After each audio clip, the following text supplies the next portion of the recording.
जाहिर तौर पे देखिए आज सुबह 8:30 बजे दोनों बेल आउट हो गए। यहाँ पे लुक्सर जेल है, वहां से सीमा और उनके जो पति हैं सचिन, वो दोनों बाहर आ चुके हैं। पति इसलिए क्योंकि जब पहली मुलाकात हुई थी काठमांडू में तो दोनों ने मंदिर में शादी भी की थी। अब हम सीधे सबसे पहले सीमा गुलाम हैदर से बातचीत कर लेते हैं। सीमा, पहला सवाल यही है, लगातार यही पूछा जा रहा है, ये जानने की कोशिश है कि आखिर सीमा पाकिस्तान से नेपाल के रास्ते भारत होते हुए ग्रेटर नोएडा कैसे पहुंच गई? मैं पाकिस्तान से जहाज से आई थी। फ्लाइट थी मेरी, फ्लाइट दुबई की, कनेक्टेड फ्लाइट थी दुबई से काठमांडू। तो वहीं से फिर वेन पकड़ी पोखरा से मैंने बस करके दिल्ली की कराई। 15,000 में हमारी 3 सीट बुक। अस्सलाम वालेकुम वरहमतुल्लाहि वबरकातुहू। नाजरीन, मैं शमीम सिद्दीक इंडिया से उम्मीद करता हूँ कि आप खैर व आफियत से होंगे। अल्लाह ताला आपको खुश रखे। नाजरीन, आजकल सीमा हैदर और सचिन सुर्खियों में बने हुए हैं। यहाँ तक कि हर मीडिया वाला उनसे इंटरव्यू ले रहा है, लेकिन डिबेट बंद है। नाजरीन, हिंदुस्तान की गोदी मीडिया जो बड़े बड़े एंकर अपने आप को कहलाते हैं, बड़े बड़े स्टूडियो में बैठे हुए हैं, वो बिल्कुल चुप्पी साधे हुए हैं, जैसा कि उनकी वो खाला हो। इस तरीके से उन्होंने चुप्पी साध रखी है। नाजरीन, बेल के बाद सीमा हैदर ने बड़ा खुलासा किया है। आप भी उसको देख करके हैरत में रह जाएंगे, चौंक जाएंगे। सीमा हैदर जैसे पाकिस्तान से चल करके हिंदुस्तान आई, उसने बॉर्डर की कहानी सीमा हैदर ने बताई। नाजरीन, बॉर्डर क्रॉस करते वक्त में सीमा हैदर के साथ में किस तरीके का बर्ताव किया गया, सीमा हैदर के साथ में किस तरीके का रिस्पेक्ट किया गया, उनके बच्चों को किस तरीके से यहाँ तक पहुँचाया गया और सचिन उनको लेने के लिए पहुँचे। नाजरीन, अब ये तो बाद की बात है, आखिर यहाँ की हुकूमत उनको पर किस तरीके से कार्रवाई करती है और हक बनता है, होनी चाहिए कार्रवाई। तो नाजरीन, आज का ख़ास इंटरव्यू आज हम सुनते हैं। चलिए स्टार्ट करते हैं, फिर बाद में हम आपसे मिलते हैं। जाहिर तौर पे देखिए आज सुबह 8:30 बजे दोनों बेल आउट हो गए। यहाँ पे लुक्सर जेल है, वहां से सीमा और उनके जो पति हैं सचिन, वो दोनों बाहर आ चुके हैं। पति इसलिए क्योंकि जब पहली मुलाकात हुई थी काठमांडू में तो दोनों ने मंदिर में शादी भी की थी। अब हम सीधे सबसे पहले सीमा गुलाम हैदर से बातचीत कर लेते हैं। सीमा, पहला सवाल यही है, लगातार यही पूछा जा रहा है, ये जानने की कोशिश है कि आखिर सीमा पाकिस्तान से नेपाल के रास्ते भारत होते हुए ग्रेटर नोएडा कैसे पहुंच गई? मैं पाकिस्तान से जहाज से आई थी। फ्लाइट थी मेरी, फ्लाइट दुबई की, कनेक्टेड फ्लाइट थी दुबई से काठमांडू। तो वहीं से फिर वेन पकड़ी पोखरा से मैंने बस करके दिल्ली की कराई। 15,000 में हमारी 3 सीट बुक हुई, नेपाली 15,000। वहाँ से दिल्ली की मैंने बुक करी, तो दिल्ली से रास्ते में उन्होंने मुझे उतार दिया। वहाँ जब बॉर्डर पे थी आप तो क्या क्या पूछा गया, क्या क्या जानने की कोशिश की, या जो वहाँ पे मिलिट्री थी, जो सिक्योरिटी फोर्सेस थी, वो क्या जानने की कोशिश की आपसे? पूछा, आपसे कोई बातचीत हुई? एक ही आया था, ज्यादा नहीं आया। मतलब नेपालियों ने तो मुझसे पूछा ही नहीं, मुझसे बात ही ना करी। जब नेपाल बॉर्डर क्रॉस कर रहे थे ना, तो उन्होंने मुझसे बात भी ना करी। मतलब ऐसा, जब बॉर्डर आने से पहले जो बस का कंडक्टर था उसने हमारे नाम लिख दिए थे कि सीमा, मेरे बच्चों का। आपने अपने बच्चों के नाम क्या बताए थे? जो हिंदू धर्म है, प्रेम का, राज, परी और मुन्नी। मैंने अपना सीमा और इनका सचिन पति का बताया था। तो क्या पूछा था वहाँ, क्या जानने की कोशिश की थी? जब नेपालियों ने तो कुछ पूछा ही नहीं मुझसे, कोई भी सवाल नहीं करा। कि अपनी नेपालियों से पूछ रहे थे कि ये इंडिया की है, इंडिया जा रही है। जो इंडिया का एक ही पुलिस ऑफिसर आया था, ओनली एक ही आया था। तो सब अच्छा, बहुत अच्छा था वो। उसने बस मुझसे एड्रेस पूछा, पति का नाम पूछा और मेरे बच्चों से प्यार करा था। बीमार थे ना मेरे बच्चे, सारे से गोदी में पड़े हुए थे। इससे ज्यादा उन्होंने कुछ सवाल नहीं करे। वो बहुत अच्छा इंसान था, शायद बस यही। उन्होंने कार्ड वार्ड कुछ नहीं पूछा मुझसे। हाँ, बस ऐसा पूछ रहे थे कि तुम्हारे पति क्या करते हैं या कहाँ जा रही हो? नोएडा जा रही हूँ, रब्बूपुरा में। तो इनका नाम बताया, मैंने कहा ये मेरे पति हैं, मैं वहीं जा रही हूँ। मैं ठकरायन हूँ, वो ठाकुर है। इससे ज्यादा उन्होंने सवाल ना करे। और बस सब। कितने दिन ट्रेवल रहा? आप कब चली थी पाकिस्तान से, किस तारीख को चली थी? मैं 10 मई 4 बजे चली थी। 10 मई 4 बजे। और फिर यहाँ आई है 13 तारीख को, यानी 3 दिन लगातार सफर रहा है। जी सर। तो पहले यहाँ से दुबई गई, दुबई में तो आपके पति भी थे ना? वो तो सऊदीया में है, पर मैं दुबई में थी। दुबई में मेरा बताया फ्लाइट इस दौरान 3 दिनों में कोई बातचीत हुई पति से? ना, इन दिनों में ना नहीं हुई। मैं उधर एयरपोर्ट के अंदर ही थी। एयरपोर्ट से बाहर हम गए ना, कनेक्टेड फ्लाइट थी ना, एयरपोर्ट से बाहर आउट नहीं जाने देते, तो वहीं से दूसरे जहाज में बिठा दिया। फिर काठमांडू 11 की सुबह में पहुंच गई काठमांडू। ठीक है, फिर काठमांडू के बाद वेन पकड़ी, मैं गई सीधा पोखरा, क्योंकि किसी ने मुझे कहा कि पोखरा से आपको दिल्ली की बस मिल जाएगी आराम से। अच्छा, किसी ने वहीं नेपाल में ही पता पड़ी ना, नेपाल लोग सब हिंदी कर लेते हैं, हिंदी बोल लेते हैं। ठीक है। तो मैं वहाँ से पोखरा गई। पोखरा में रात को रुकी, शाम में पहुंची। सुबह को बैठे जैसे मैं उतरी तो शाम में हम पहुंचे और शाम को मैं सो गई। सुबह बच्चों का आराम करा, एक होटल रूम लिया, फिर सुबह को सवेरे हम निकले और दूसरे सुबह पहुंचे हम। देखिए, अब लगातार एक सवाल और पूछा जा रहा है कि सीमा यहाँ पहुंच गई है, इलीगल वे से पहुंची है, अब यहाँ क्या चाहती है? मैं यहाँ रहना चाहती हूँ, सचिन से शादी करके यहाँ की नागरिकता बनना चाहती हूँ, क्योंकि मैं वापस नहीं जाऊंगी। मैं इनके बगैर रह नहीं सकती, पहली बात। दूसरी बात, अगर गई भी ना तो पाकिस्तान में मुझे वहाँ मार देंगे मेरे घर वाले, क्योंकि हमारे यहाँ ऐसे ही सिस्टम चलता है। जब मुसलमान से अगर कर लेना लव मैरिज और पकड़ा जाए तो उनको मार देते हैं। ये तो हिंदू है और इंडिया का है, तो सब थू तो भी करते होंगे मुझ पर, कोई भी खुश ना होता होगा, सब गाली देते होंगे मुझे मुसलमान। अच्छा, जिस तरीके से हम लोगों ने एक वीडियो देखा है, तो गुलाम हैदर जो आपके पहले पति हैं, उन्होंने वीडियो बना के लगातार यहाँ मोदी सरकार से भी रिक्वेस्ट कर रहे हैं कि ये जो बच्चे हैं ये भेज दिए जाए। आपकी बात नहीं कर रहे हैं वो? हाँ, मेरे बच्चे नहीं जाएंगे कभी। उनके 2 बच्चे पहले भी तो हैं, उनके पास चला जाए। ये जाएंगे ही नहीं, ये मेरे हैं, मेरे बगैर ये नहीं रह सकते, एक पल भी नहीं रह सकते ये। अगर ऐसा होता तो मैं बाहर छोड़ती, मैं जेल में इनको साथ ले गई। मेरे बगैर 1 मिनट नहीं रह सकते मेरे बच्चे। अच्छा, एक चीज और बताइए, ये बताया जा रहा है कि जो आपकी पहली शादी हुई थी वो भी लव मैरिज थी? वो कोई लव मैरिज नहीं थी, वो मजबूरी की शादी थी मेरी। कोई लव मैरिज कैसी मजबूरी थी? पापा वालों ने करा दी, मेरे मामा वाले तो राजी थे नहीं। मेरी कोई इनसे लव मैरिज या कोई बड़ी धूमधाम से शादी ना हुई थी हमारी, सिंपल सी। कितने साल आप लोग साथ में रहे? शादी कब हुई थी पहली? 2014 के दूसरे महीने हम साथ में रहे, रिलेशन में रहे। तकरीबन 16 में फिर वो चले गए सऊदी अरब। 16 में? जी। फिर उसके बाद 20 के एंड में से हमारा कोई कांटेक्ट नहीं था। गुलाम तो ये भी कह रहे थे कि आपको जो है वो पैसे लगातार भेज रहे थे ताकि बच्चों के लिए वो देते थे, बच्चों के लिए वो देते थे। ये बात तो मैंने मानी है कि वो बच्चों को देते थे, ज़्यादा नहीं, थोड़े बहुत। गुलाम हैदर जो है वो ये भी कह रहे हैं कि आपको जो बिल्कुल जिस तरीके से एक सवाल ये भी है कि आप लोग पहली बार पबजी पे कब ये दोस्ती प्यार में तब्दील हो गई?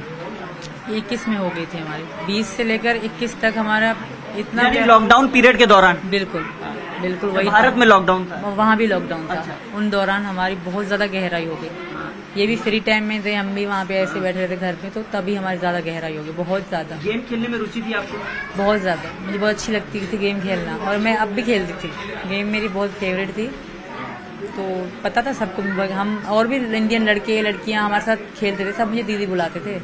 बहुत सारी इंडियन लड़कियां लड़के मेरे साथ खेलते थे, वो सब। तो जैसे पबजी में सिर्फ दोस्ती प्यार में इन्हीं से तब्दील हुई, और भी यहाँ पे लोगों से दोस्ती थी आपकी जब गेम खेलते थे आप लोग? थे सब, मुझे दीदी कहाँ के? एक तो बिहार का था, एक दो यूपी के थे, वो मुस्लिम थे। एक आगरा के 2 लड़के थे, वो भी दीदी बुलाते थे। और एक 2 लड़कियां थी, प्रीति और प्रेम का नाम था उनका। वो भी एक तो बिहार की थी, एक का पता नहीं है, बात ही होती थी हमारी। मतलब उत्तर प्रदेश के भी थे, बिहार के भी थे, तमाम लोगों से दोस्ती थी। लेकिन हमारा प्यार है हद से ज्यादा है। कैसे पता था? हम बात करते, हम दोनों साथ होते, हमारा नाम सेम था। इनका सचिन सीमा, मेरा सीमा सचिन। तो सब हमें वाइफ हस्बैंड ही बुलवाते थे गेम में, तो उनको सबको पता था कि हम दोनों हैं। ये इंडिया से है, मैं पाकिस्तान से, हम प्यार में हैं, उनको पता था। तो कितने साल ये पबजी पे प्यार कितने साल चला? पबजी तो हम एंड तक खेलते रहे, 3 साल खेलते रहे, अब तक खेलते थे हम लोग, पबजी खेलते हैं। फिर नंबर कब एक्सचेंज हुआ? पहली मुलाकात कब हुई? पहली मुलाकात तो मार्च में हुई, 10 मार्च में। नंबर तो 10 मार्च पिछले साल ना, इसी में 23 में पहली बार इसी मार्च में मुलाकात हुई काठमांडू में। पहले तो मेरे पासपोर्ट ही ना थे, मेरे पासपोर्ट इधर ही आने के लिए बनवाए थे। मेरा पासपोर्ट का कुछ भी नहीं था, फिर ID कार्ड भी पापा के नाम से था। इतनी मुश्किलों से तो मैंने बनवाए थे ये सब।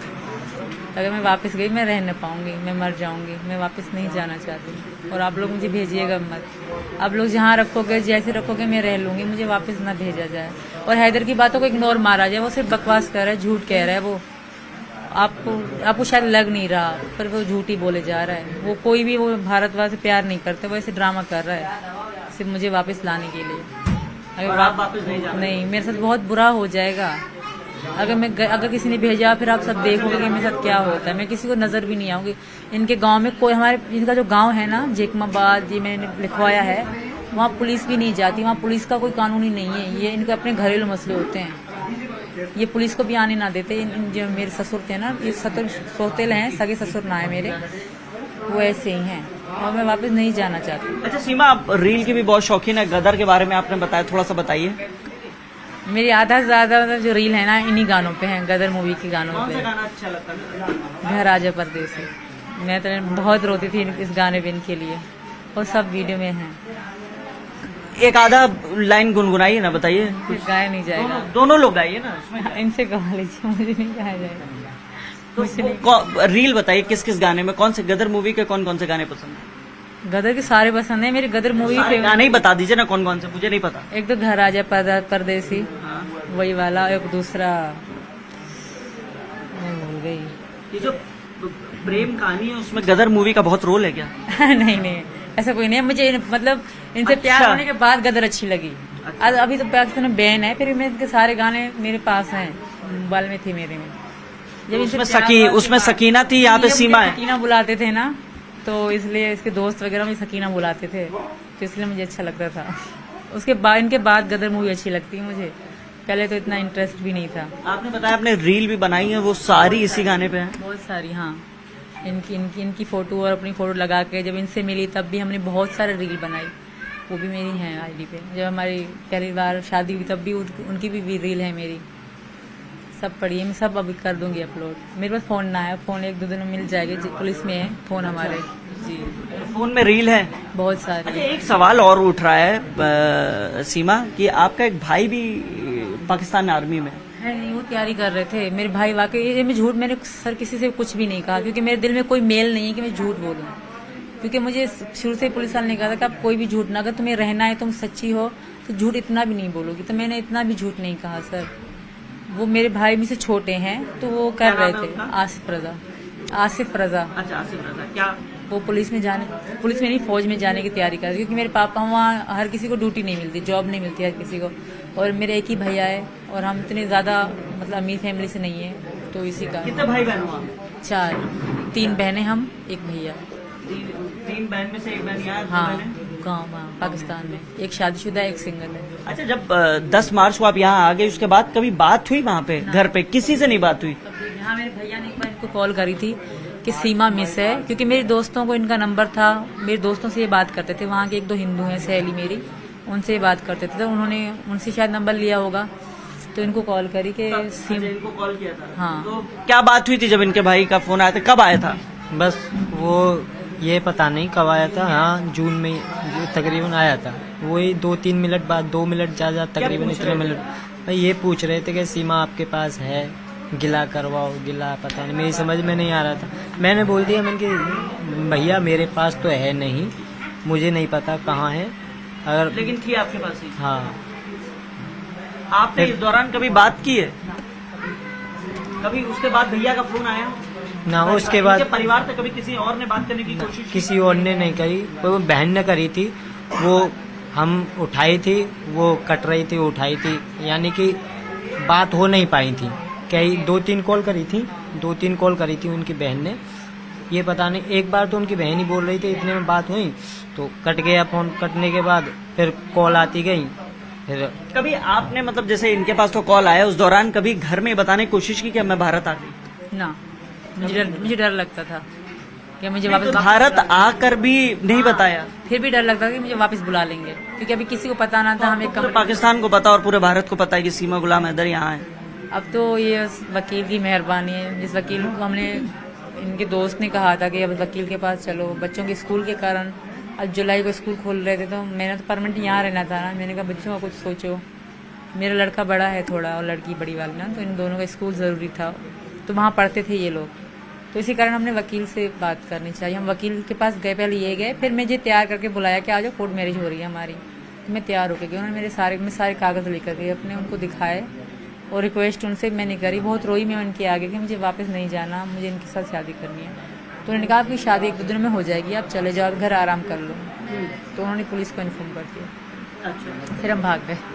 सुबह को हम भाग गए, जैसे हम पता पड़े पुलिस हमें लेने आ रही है, हम भाग गए। फिर रास्ते में हमें पुलिस ने पकड़ लिया भागते हुए बच्चों के साथ। अच्छा जी। पुलिस ने जब पकड़ा था तो आपसे क्या क्या पूछा था उस दौरान? तो शुरू में थोड़ा सख्ती से बात की, फिर जब मैं सब सच बोलने लगी, बहुत सारे लोग आए, अब मुझे तो पता नहीं कौन कौन है, हद से ज्यादा लोग आए। एक ने तो इनको बहुत मारा, 2-3 थप्पड़ मुझे भी मारे, बाकी सब बहुत अच्छे थे, बहुत अच्छे। पूछताछ करी सख्ती से, पर मतलब किसी ने इंसल्ट नहीं करी, सब सच बताया प्रूफ के साथ। मैंने अपने फोन खुद से इनको दे दिए, मैं 2 कैसेट ले आई थी अपनी, मतलब रहने दी। तो फिर मतलब सब कुछ मैंने इनको खुद दे दिया कि मेरे बच्चों के फोन थे वो भी मैंने इनको दे दिए। एक टूटा हुआ फोन था, इन्होंने कहा ले आ हम यहाँ बनाएंगे, तो वो भी मैं ले आई, वो भी उनको दे दिया। मेरा प्रोडक्ट थे फेशियल वगैरह वो सब उन्होंने ले लिया। अच्छा एक चीज बताइए कि यहाँ पे अब आप लोग दोनों आ गए हैं, अब आगे क्या? जैसे बेल आउट हो गया, बाहर है, आप लोग जमानत पे हैं, अब आगे क्या करने की तैयारी है? हम कोर्ट मैरिज करेंगे और गंगा नहाऊंगी, मैं हिंदू धर्म स्वीकार करूंगी अपने बच्चों के साथ, और गंगा नहाऊंगी, उसके बाद कोर्ट मैरिज कर रही हूँ और यहीं रहेंगे हमेशा। और मेरी सबसे रिक्वेस्ट भी यही है कि मुझे यहाँ रहने दिया जाए। सरकार से क्या कहना चाहेंगे आप? यही मैं कहना चाह रही हूँ, यहाँ की नागरिकता दें मुझे, मेरे बच्चों को, और मुझे यहाँ रहने दे सचिन के साथ, सचिन की पत्नी बन के। मैं इनकी पत्नी हूँ और बाकी सिर्फ कागजी है वो हम कर लेंगे, मुझे यहाँ रहने दें, मैं वापस नहीं जाऊँगी, मुझे खत्म कर। ये सब हैदर जो कह रहे हैं वो बातों में फंसा रहे हैं, आप उनकी बातों को इग्नोर मार रहे हैं, वो सच नहीं कि मुझे पता है वो किस तरह टाइप का बंदा है, तो ऐसा मत करें सर। कैसे आप लोग के संबंध कैसे थे? सही थे, कभी लड़ते भी थे, मारते भी थे, मैं कई बार रूठ के चली जाती थी, फिर मेरे पापा मुझे इनके पास भेजते थे। बहुत मतलब अच्छे, शकी बहुत थे, शक बहुत कर, कई फ़ोन इन्होंने मेरे तोड़े थे और हालात अच्छे नहीं थे, तो ये कमाने चले गए वहाँ। यहाँ रक्षा भी चलाते थे, मार्बल का काम भी करते थे, दोनों साथ साथ। फिर बच्चे हो गए तो ये कमाने चले गए थे वहाँ पे, फिर वहीं रह गए। इनकी पहले बच्ची है, 2 लड़की है, लड़का है, पत्नी है, और जो मेरी सास है, 2 सासें हैं मेरी, ससुर मेरे नकली मतलब सगे नहीं है, इनकी मम्मा जो है वो सगी है, मम्मा ने दूसरी शादी करी इनकी ने, तो ये वो पापा हैं इनके। अब बच्चे भी यही पढ़ाने की तैयारी है? हाँ मैं यहाँ ही पढ़ाऊंगी। मैं वापस बच्चों के नाम बताइए और बच्चों की उम्र बताइए। उम्र फिक्स डेट याद नहीं है। राज जो है वो 6 से 6.5 साल का है, उसके बाद प्रेम का है वो 5 साढ़े 5 की, परी है 3 की, और मुन्नी 2.5 साल की, मतलब ऐसे ही फर्क है, साल का फर्क है, 12 महीने का। परी हाँ परी से 3 साढ़े 3 की होगी, इस तरह ही फर्क है, और फिक्स डेट याद नहीं है मुझे। अब आखिरी मैसेज जो आप सरकार से कहना चाहें वो कह दीजिए। मेरा आखिरी यही रिक्वेस्ट है आप सबसे कि मुझे यहाँ रहने दें, मैं सचिन की पत्नी हूँ और यहीं रहना चाहती हूँ, यहाँ की नागरिकता दे दें। मेरे बच्चों के साथ पापा ने और मम्मी ने हमें स्वीकार कर लिया है, अब आप लोग प्लीज़ कि हमें यहाँ रहने दें। मुझे मैं कल परसों हमारा कोर्ट मैरिज हो जाएगा, पहले गंगा नहाएंगे, हिंदू धर्म अपनाऊंगे, उसके बाद। सचिन आप बताइए, आपके माता पिता ने सीमा को स्वीकार कर लिया बच्चों के साथ?